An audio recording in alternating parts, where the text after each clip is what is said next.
Welcome to Groups This Week. As a church, we exist to help all people become fully devoted followers of Jesus. We believe doing life together is a crucial part of that journey.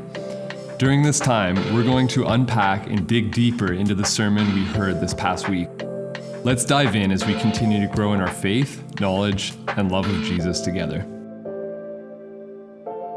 Hey, just a quick note. We've actually recorded all 4 of our topics for the Air We Breathe ahead of time.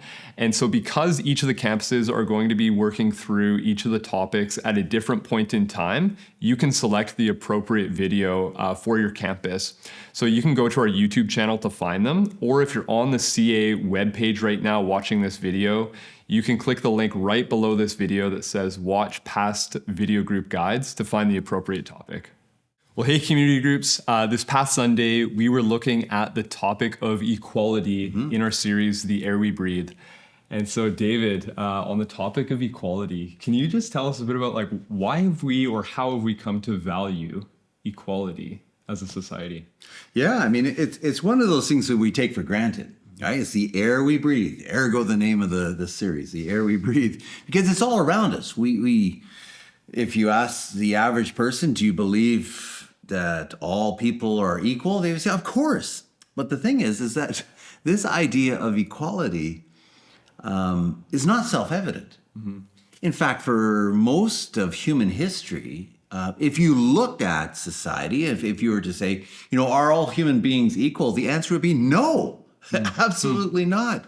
If you're living in the Greco-Roman world, you would have all these different tiers within society. I mean, you would have, the philosophers, you'd have those in the military, you would have merchants, and then you would have slaves and women, and you're all on different levels. And so if you were to talk about the equality of human beings to a guy like Plato or Aristotle, they'd be like, no way. And even when a guy like Socrates says, know thyself, he's not saying just look inside yourself and know who you are, right? And he's like, know your position in society and stay there.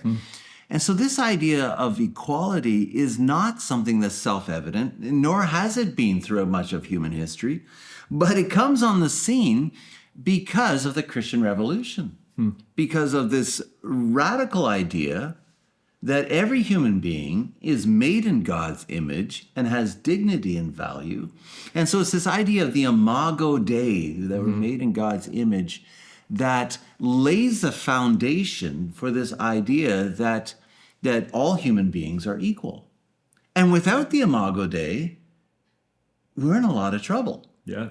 So this idea of equality, that is value that we hold up, is not self-evident, but is a product of a Christian revolution. Okay, so it really all starts in Genesis 1:27. Yes, we're absolutely. made in the image of God, the imago Dei. That's the Latin, correct? Yes. Yeah. Okay. Yeah. Yeah. And so sounds like value is based a lot in Roman culture and throughout history on what you could do, your performance, outward kind of action. The Christian Revolution kind of changed that. Yeah. And so then what happens when we try to affirm equality without the Christian worldview? Where does that lead? Yeah, it makes us, the theological term is toast. Okay, I knew that was coming. You knew it was coming.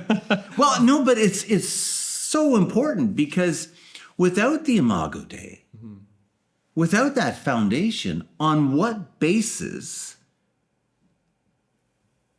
do you have equality? On what basis do all human beings have equal value?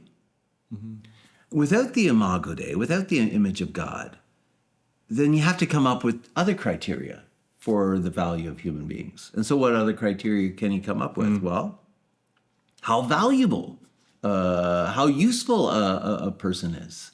And so if a person's still useful in society, they have value. Yeah. But what happens when you get older? Or what happens if you have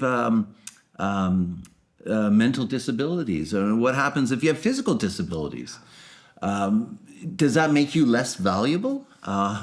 What happens if you have different color of skin or different, you can keep going on that.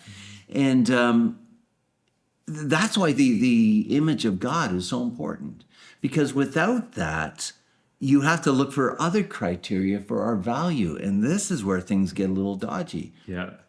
Man, I've got so many things I want to say, but I just got to hold back. I got to hold back. This is a small group, discussion, so I won't keep going. Yeah, man, like I'm reminded of like Nancy Pearcey's book. Oh, absolutely. Body, right? Like she goes into all of this, right? Like when we begin to look at criteria based on like what you can do for society, your cognitive abilities, Your like, utility. we definitely get into dangerous territory where it's like you're no longer valued as like a human being or a person.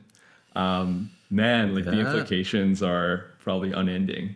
I mean, just for fun in your small groups. I mean, talk about euthanasia. That'll be fun. But is much of our movement towards euthanasia a result of us jettisoning the Imago Dei? Wow. Because if a person is not intrinsically valuable, then they're valuable on their utility. Well, old people are no longer useful. So what do you do? Yikes. Anyhow, that'll be a fun conversation in your group. We'll throw it in there. There you go. Well then, David, like where do we go from here? Like if we come from this Christian worldview, we know that people are made in the image of God. Like how can we seek to be people who treat one another with equality? What does that practically look like? And so I know you nailed it on the head, because we have to live this out. We have to show a different way. We don't have to try to accommodate to the world's understanding of equality. We have the foundation, and that is that we are created in God's image, and that has always had a huge revolutionary effect upon this world. And so we need to live that out. And so how we treat one another matters. Do you know what I mean? We need to model this, and I don't think we need to be ashamed about this. This is something that we don't need to kind of leave our faith aside as we engage in the public square, but instead we say, no, this is actually fundamental to our understanding of equality. And without this, we're in a lot of trouble. So we don't need to be ashamed, but as you said, we need to model. And that would be a good question. Like, how do we model equality in our workplace? You know, if you're the boss of somebody, how do you treat your employees, right? And how do you treat people that you pass on the street who are, asking for food or what? How do we?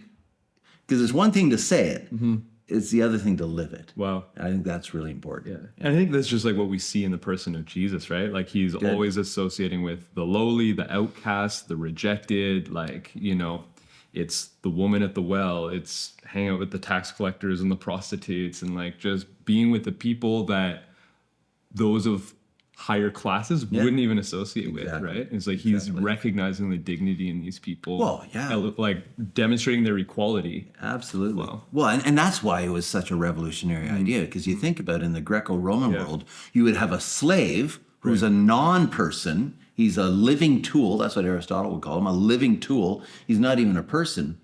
And yet when they gathered together in this new church, you would have a woman and a slave and a free person, and all together calling each other by name and sharing the bread and the wine. Wow. I mean, that's huge, right? Yeah. All day long, you're not even named. You're just a thing. But in communion, I call you by name.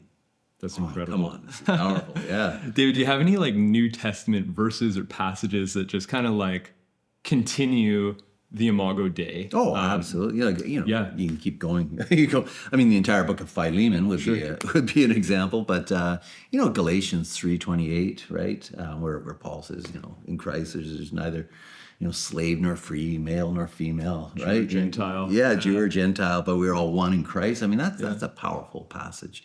But the entire New Testament embodies this new way of seeing reality. Wow. Yeah.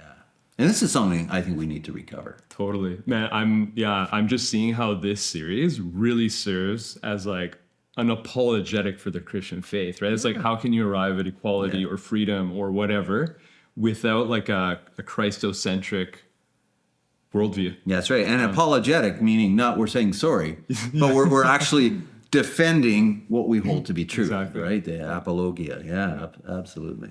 Well, hey, we'll throw some questions, some fun questions into the discussion guide, but thanks so much, David, for enlightening us on equality. We hope you enjoyed the teaching today. If you're wanting to follow along with our community group's discussion guide with your group, you can head to cachurch.ca/media where you can find the discussion guide. Not only are there questions there related to the sermon, but there's also prayer prompts that relate to the passage or the topic that we were talking about, and practices that you can, on an individual level or a group level, begin integrating into your life to not only bring this knowledge into your mind, but to begin living it out.